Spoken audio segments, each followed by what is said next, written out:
this week at school showing the students how to use Smoothcast 300, 325, and FlexiFoam. Are you guys familiar with FlexiFoam? I don't think I've ever used it for anything, but it's a cold foam from Smoothcast, part A, part B, equal parts mix, and you end up with like a Nerf ball product. I definitely have to do a video with something like that. Here you see just a little test I did in class. You see that? When you make a mold, sometimes you need to vent it. So I pour him, he's like this. If I don't cut these vent lines in there, there's going to be air bubbles in the hands. I'm hoping to have Mr. Penman video out for Saturday, so look forward to that. I started my Rockler video, which is going to be 2 side tables that are going to go on either side of the bed that I made for Casper. So Taylor designed them. It's going to be just basically a dead simple box with no visible lines, and the whole facade's going to pull open. So everything's going to be all beveled joints. It's a little complicated with the need to be precise, so I'm trying my best. So far, so good.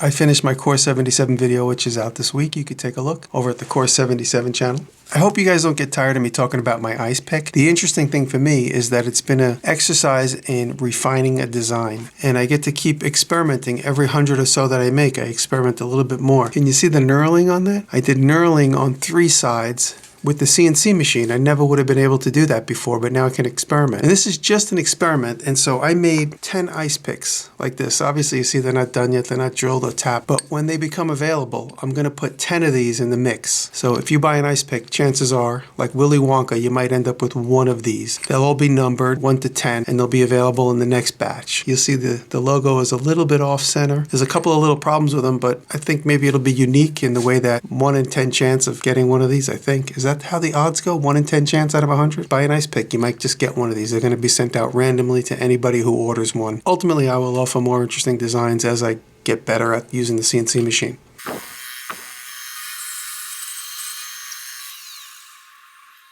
About 2,000 so far. I've never made one of these jigs until now. I finally did it. The more time I spend playing with the Tormac, the more comfortable and more of an understanding I have with the Bridgeport. So I just whipped this up on the Bridgeport, where I wouldn't have been so concerned about centers and hundredths of an inch. But since I've been working with the Tormac, these things just are starting to come natural to me. It's starting to become second nature. Whereas I never thought the Bridgeport would be anything but a sculpting tool for me. And now I'm making slightly, in my world, precision parts.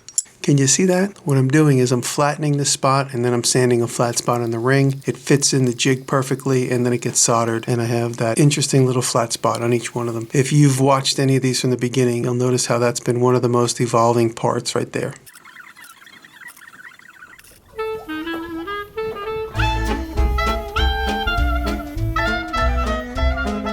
Taylor and I took a pottery class this week with a really great teacher. Her name was Bonnie Richter. She was really awesome. Thank you, Bonnie. We took the class at Monroe Clay Works and Northeastern Ceramic Supply in Troy. They offer private lessons, classes, and they have all the equipment there. Fire stuff. You could do anything you need to do there. I've never, ever spun pottery before. I listened to everything Bonnie said. She was a great teacher, and I just kept my mouth shut. I kept wanting to, my urge kept telling me, oh, you can, but I really tried my hardest to keep my mouth shut and just listen. And when I finally sat down at the wheel, it was really difficult. If you've never done it before, it is not easy. It took me some time to get used to centering it, manipulating it, not ripping it, compressing it. There's all kinds of techniques, as I expected. But when you watch someone do it, and if they're good at it, it seems so easy. But if you've never done it, it's not easy, just like anything else. Until you get good at it, until you practice, until you make some mistakes, you have no reference point. And so here in this time lapse, you see me doing it for the very first time. And it was pretty good. Taylor and I both did pretty good.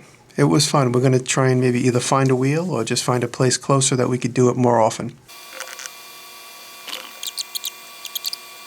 I delivered Danny's tables. Remember Danny helped me build these tables over the Christmas break? Danny does an interesting thing with his students. Basically does a Shark Tank with them. The students have to come up with a product. They have to design the marketing. They have to design the actual product itself, how it's going to be made, what it's going to be made with. The students get to problem solve all these different aspects of something. And then they have to do a pitch. It's a great experience for the students because they get to go through so many aspects. It all comes together in a product pitch.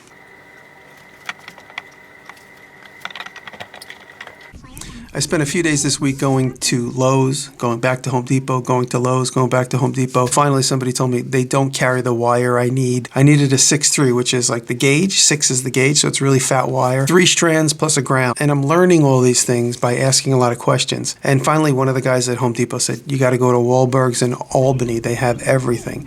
I speeded all the way to Albany, and I got 125 feet of UF, something new I learned. These are things I don't know anything about, but I'm learning. This wire is going to be used to get my plasma cutter going. I need to run 220 volt single phase from about 125 feet away. My electrician's helping me, but I'm kind of doing some of the work just so I could learn. So by me going and picking up the wire and figuring all this out, it's slowly starting to make sense to me. Wahlberg's has been there for about 100 years, so pretty much anything you could possibly think of. So when I go in a place like that, I'm immediately seeing things I've never seen. What is this? I'm asking questions. So it's great to go to an old-time supplier, and this is definitely one of those. Wahlberg's in Albany.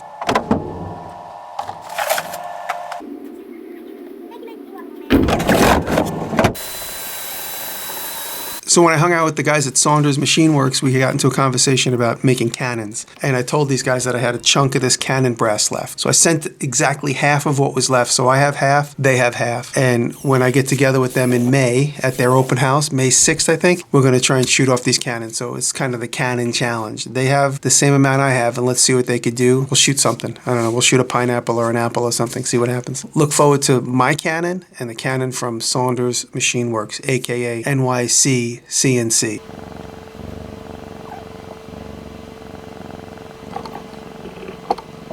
So you guys know I'm looking for a new shop, and this gas station has been sitting. I've driven by it for 14 years. I finally called. I'm having a conversation with him about renting it. It needs a full fix-up. It's the ultimate trash to cash, this building. It has been unused since it was closed in 1979. It has been sitting there unused all this time. The funny thing was, the guy didn't even have the key for it. He hasn't been in it in so long, he didn't even know which key opened the front door. So I climbed in through this broken hole in the glass. Willie helped me so I didn't fall and cut my carotid artery. And I got in the building, and this building is like a time capsule. He hasn't been in there in all this time. In the 14 years I've been driving by it, I noticed nothing really ever took place there. About 2 years ago, new signs went up for rent. And I reluctantly thought about it. And now I think it's a really cool spot. Taylor digs it. I dig it. Willie's up for the challenge. I got a couple of friends say they will help. We'll see. It's not a done deal. This evening, I actually went to the planning board in the town and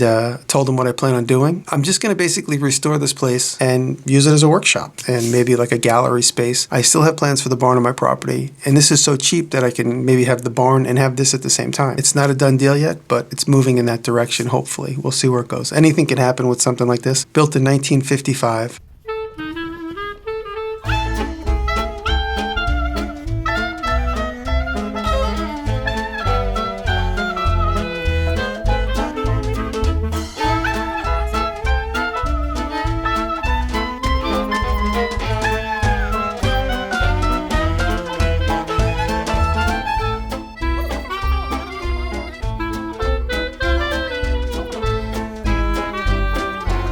I have the strangest luck. Whenever I put my attention on something, I have multiples of it. Like if I decide to work on some kind of bandsaw, find a bandsaw, all of a sudden I have 3 choices. If I want to get a new lathe, all of a sudden I have 5 lathes to choose from. It is the strangest thing with me. And so this building, which I've been looking at for, like I said, 14 years, this gas station, 2 days ago I'm driving where I never typically drive. I'm about 30 miles away from my upstate house, and I drive by the same exact building in the same exact condition. Actually, a little better. It's just so bizarre that I put my attention on this building, and then for the first time in my life, I see the second one.